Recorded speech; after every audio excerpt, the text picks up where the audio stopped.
বন্ধুরা, আমি তোমাদেরকে আরো একটা খুব সুন্দর অসাধারণ দৃশ্য দেখাতে চলেছি। আর সেই দৃশ্যটা হলো গিয়ে এই যে। হ্যালো বন্ধুরা, কেমন আছো? আমরা ভালো আছি। আমরা ঘুরতে চলে এসেছি, আজকে রবিবার। তো ঘুরতে বেরিয়েছি। কোথায় বেরিয়েছি সেটা এক্ষুনি তোমাদেরকে আমরা দেখাবো। আর এই যে আমার কোকোকে দেখে নাও। কোকো কিন্তু একটুখানিও টায়ার্ড হয়নি। ওর রেস্ট নেওয়ার সময় এটা, কিন্তু ও আমাদের মতোই ভ্রমণপ্রেমী। ওর রেস্টের প্রয়োজন নেই, ঘোরা হলে কিচ্ছুর প্রয়োজন নেই। আজ রবিবারের বিকেল উপলক্ষে আমরা তিনজন ঘুরতে বেরিয়েছিলাম। প্রায় প্রতি রবিবারই আমরা তিনজন এইভাবে কিন্তু ঘুরতে বেরিয়ে পড়ি। কোথায় কোথায় ঘুরলাম, কি দেখলাম তোমাদেরকেও দেখাবো। ভিডিওটা স্কিপ না করে শেষ পর্যন্ত দেখার অনুরোধ রইল। সময় পেলেই অকারণে এইভাবে বাইকে চড়ে বেরিয়ে পড়তে আমরা বড্ড ভালোবাসি। তবে আজ কোথায় যাচ্ছি সেটা কিন্তু আমার নিজেরই জানা ছিল না। এই সবটাই কিন্তু আমার কাছে সারপ্রাইজ ছিল। ও যেহেতু রোড ভিজিট করে, সেক্ষেত্রে অনেক অজানা রাস্তা ওর কিন্তু চেনা, যেগুলো আমি জানি না। এটা আমার বাড়ির কাছেই, কিন্তু আমি জানতাম না যে আমার বাড়ির কাছে এত সুন্দর রাস্তা আছে, যেখানে পাহাড়ের এরকম এত সুন্দর মনোরম দৃশ্য দেখতে পাওয়া যায়।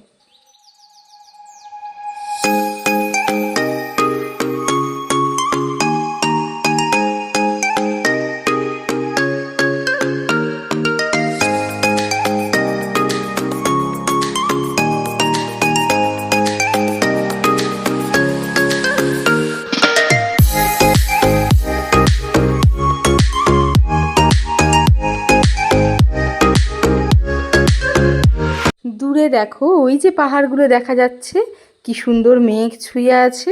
আমরা কিন্তু ওই পাহাড়গুলোর মধ্যেই একটা পাহাড়ে উঠব।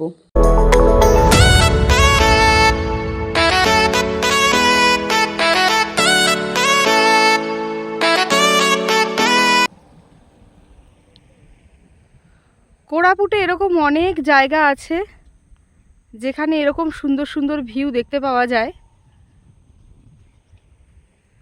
সেই যে তোমাদেরকে বলেছিলাম, ওই যে পাহাড়ের চূড়া দেখা যাচ্ছে, যে পাহাড়ের চূড়ায় আমরা উঠব, আমরা কিন্তু সেই পাহাড়ের চূড়ায় উঠে গেছি। দেখো কত সুন্দর ভিউটা, চারপাশে এত সবুজ, এত মন মুগ্ধকর পরিবেশ। সবুজের মধ্যে থাকাটা আমাদের কাছে একদম স্বপ্নের মতো।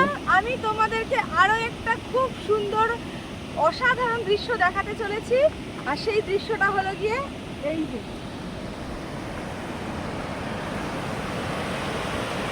দেখো কি সুন্দর, খুব একটা ডিসটেন্স না। এটা আমার বাড়ি থেকে কত কিলোমিটার হবে? 20 কিলোমিটার ম্যাক্সিমাম, তাও হবে না 10 কিলোমিটার, 12-13 কিলোমিটার। 12-13 কিলোমিটার ডিস্টেন্স এটা আমার বাড়ি থেকে। কি সুন্দর দারুণ দৃশ্য, যেটা দেখে আমার মন তো ভরে গেছে, তোমাদেরও মন ভরে যাবে আমি জানি।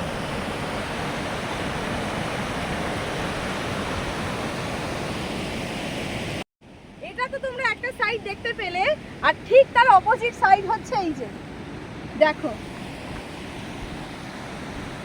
এই জলটা সম্ভবত কোলাব নদীর জল। এটা একটা ছোটখাটো ওয়াটারফলের মতোই, আরো বড় ওয়াটারফল আছে আশেপাশেই কোথাও। যেতে যেতে ছোট্ট একটা গ্রাম পড়লো।